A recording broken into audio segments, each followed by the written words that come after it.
quisiera pedirle al doctor Gonzalo Torres Villalobos que nos haga favor de hablarnos sobre las novedades en fisiopatología y en el tratamiento de la acalasia. Doctor Torres. Muy buenas tardes. Agradezco la invitación al doctor Carrillo y al doctor Córdoba y a ustedes por estar aquí. Y bueno, yo les voy a presentar lo que hay de novedades en fisiopatología y principalmente y en el tratamiento de la acalasia. La acalasia es una enfermedad rara, su prevalencia es más o menos de 1 a 7 por cada 100,000 habitantes, entonces es bastante rara y su etiología se está determinando. Actualmente se dice que es idiopática, pero creo que después de esta plática podremos ya tener una idea de lo que puede ser su causa. Se han propuesto mecanismos infecciosos, inmunológicos y genéticos como causales, y ahorita vamos a hacer un análisis. Y bueno, sabemos que el tratamiento temprano previene la progresión de la enfermedad, entre antes se trate, le va mejor al paciente, que la disfagia, que es uno de los síntomas principales, responde mejor que el dolor torácico. Y bueno, ¿cuál es el problema en la acalasia? Hay un problema de vaciamiento del esófago porque el esfínter esofágico inferior no se relaja, entonces se atora el alimento y además pierde la peristalsis, por lo tanto hay aperistalsis y una falta de relajación del esfínter, lo que hace que todo alimento se atore y esto condiciona que el esófago se vaya dilatando, pero también se vaya elongando, lo que puede causar estos esófagos sigmoideos que al acomodarse en el mediastino toman esa forma del sigmoides porque se dilatan, pero además se alargan también. Y una cosa importante es que todavía no estamos tratando la causa de la enfermedad, solamente estamos tratando sus consecuencias. Entonces, respecto a la fisiopatología de la acalasia, se sabe que hay un daño a los plexos mientéricos, que se dañan primero las neuronas nitrinérgicas, después las adrenérgicas y finalmente todos los plexos mientéricos se destruyen. Y desde el punto de vista de infecciones, hemos hecho estudios en los cuales tomamos biopsia del músculo que incluye el plexo mientérico del esófago y hemos demostrado la presencia del virus de herpes tipo 1 en el 100% de los pacientes con acalasia y este es un virus neurotrópico, es decir, tiene esa predilección por los nervios como los plexos mientéricos que son neuronas. En este estudio encontramos tanto por PCR como por RT-PCR, el PCR detecta el virus, el RT-PCR detecta una replicación activa del virus, entonces está presente y esto es un virus pues, que es muy prevalente en la población general, entonces ¿por qué unos pacientes sí desarrollan acalasia y otros no? Porque hay factores genéticos y de autoinmunidad que ahorita vamos a analizar. Entonces esa es la parte infecciosa que pudiera tener relación con la acalasia. Ahora, respecto a la autoinmunidad, también en las biopsias que tomamos cuando hacemos los procedimientos, hemos demostrado que localmente existe mayor cantidad de citocinas inflamatorias, proinflamatorias, fibrogénicas y de marcadores de apoptosis en acalasia comparado con controles. Hay significativamente mayor inflamación en acalasia, pero no solo es una cuestión local. En el suero, cuando evaluamos células inflamatorias, específicamente las TCD4, las TH17 y TH22 están significativamente más elevadas en pacientes con acalasia, lo que indica que hay una inflamación no solo local, sino también sistémica. Y siempre que hay algo autoinmune, pues hay autoanticuerpos, ¿no? Y detectamos estas 3 proteínas diferentes que se llama PNMA2, recoverina y GAD65, que son elementos que están en los plexos mientéricos. Entonces, describimos que hay anticuerpos contra estas partes de los plexos mientéricos y que esto contribuye a la destrucción de los plexos. Como sabemos, cuando hay una enfermedad autoinmune, generalmente está asociada a otras enfermedades autoinmunes. Entonces, en este estudio vimos que la acalasia está asociado significativamente, sobre todo a cuestiones autoinmunes tiroideas, hipertiroidismo, hipotiroidismo, artritis reumatoide, síndrome de Sjögren, vitiligo, Guillain-Barré, todo esto está significativamente más frecuente en acalasia. Pero ¿por qué individuos desarrollan acalasia y muchos otros no? Aquí influye el factor genético. Hay reportes de familias con alteraciones genéticas que se repite la acalasia en los miembros de la familia. El síndrome de Algrove, que es de la triple A, que son las 3 A's, que son acalasia, alacrimia y Addison. Estas 3, la acalasia se repite consistentemente en estos pacientes asociada a una alteración genética y la acalasia es más frecuente en el síndrome de Down.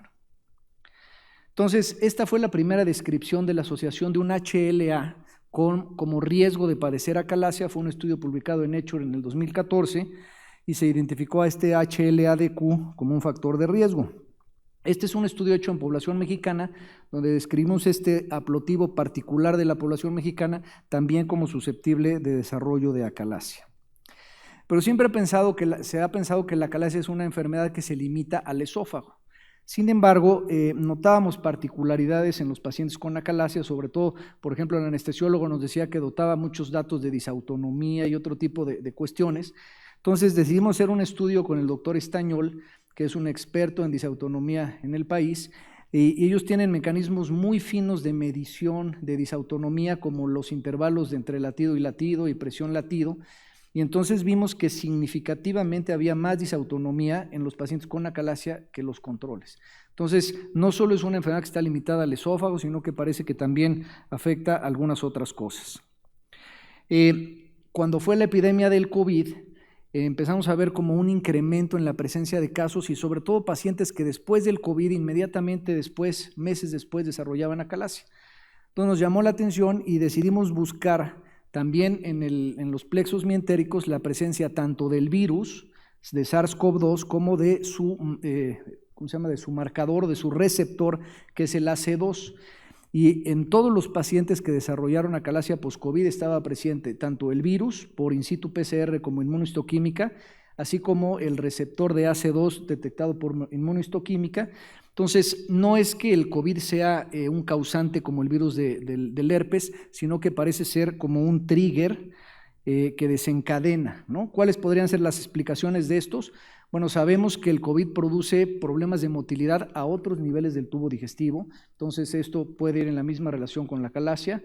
Hay tropismo neuronal, ¿no? Sabemos que se pierde el olfato con el COVID, esto porque se va a las neuronas y es un virus que tiene ese tropismo neuronal. Los plexos mientéricos son neuronas.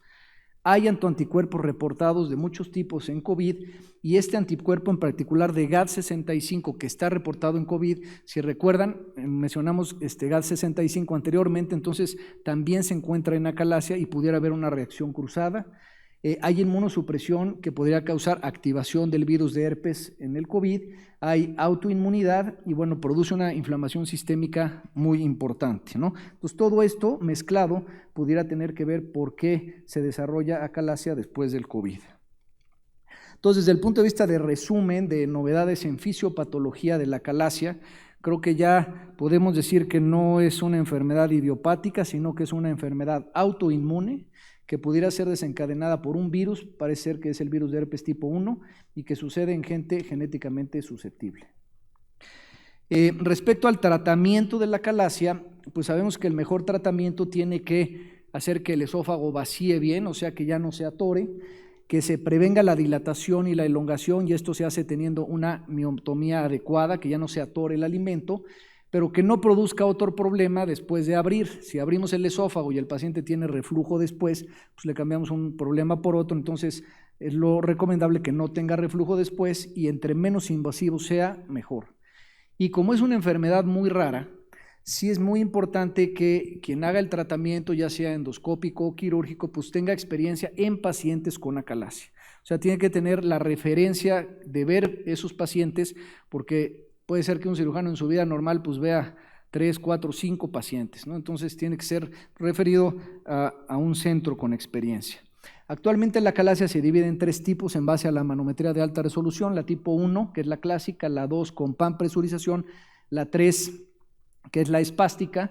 También son más comunes, si vemos en el orden de frecuencia, la tipo 2 es más común, le sigue la 1 y por último la 3, y en ese mismo orden también es la respuesta a tratamiento. Le va mejor a la 2, luego la 1 y luego la 3. Desde el punto de vista quirúrgico, lo que hacemos se llama miotomía de Heller lapaloscópica. Miotomía es que cortamos el músculo, las fibras longitudinales y circulares de la parte del esfínter, se cortan 7 centímetros en el esófago, 3 en el estómago y esto abre completamente el esfínter.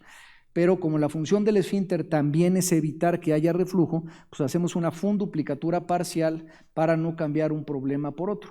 Es importante decir que se tiene que hacer parcial la funduplicatura porque si se hace total, eso produce obstrucción y como estamos hablando de un esófago que ya no se mueve, pues es suficiente para que ese paciente tenga disfagia persistente. Ahora, dentro de los tipos de funduplicatura, y bueno, esto nomás es para evidenciar que desde hace mucho se sabe que hay que hacer funduplicatura porque si no hay reflujo.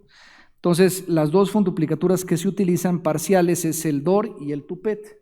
Al que le gusta el TUPET dice, no, pues yo creo que es mejor porque controla mejor el reflujo probablemente y porque separa los bordes de la miotomía. Al que le gusta el DOR dice, no, pues yo creo que es mejor el DOR porque cubre la mucosa y entonces yo estoy más tranquilo y además pues no hay que hacer una disección posterior. Entonces, pues los dos tienen sus argumentos, sin embargo, ¿qué hay de nivel de evidencia nivel 1 para poder decir cuál de estas dos es mejor? En el 2017 presentamos este trabajo en la DW y tuve la suerte de ganar el Best of DW y es un estudio prospectivo aleatorizado con seguimiento a 2 años en el cual hicimos seguimiento con tanto síntomas como endoscopía, manometría y pHimetría. Y lo que concluimos es que ni para los síntomas ni para los datos de reflujo o alguna variable en particular hay diferencia entre las dos. Entonces el cirujano puede escoger la que le parezca mejor y en este metaanálisis que incluye 3 estudios prospectivos aleatorizados y 4 retrospectivos concluye lo mismo, que el cirujano puede escoger la que quiera porque son muy parecidas. Igual en este metaanálisis que solo incluye 3 prospectivos aleatorizados se concluye que son equivalentes.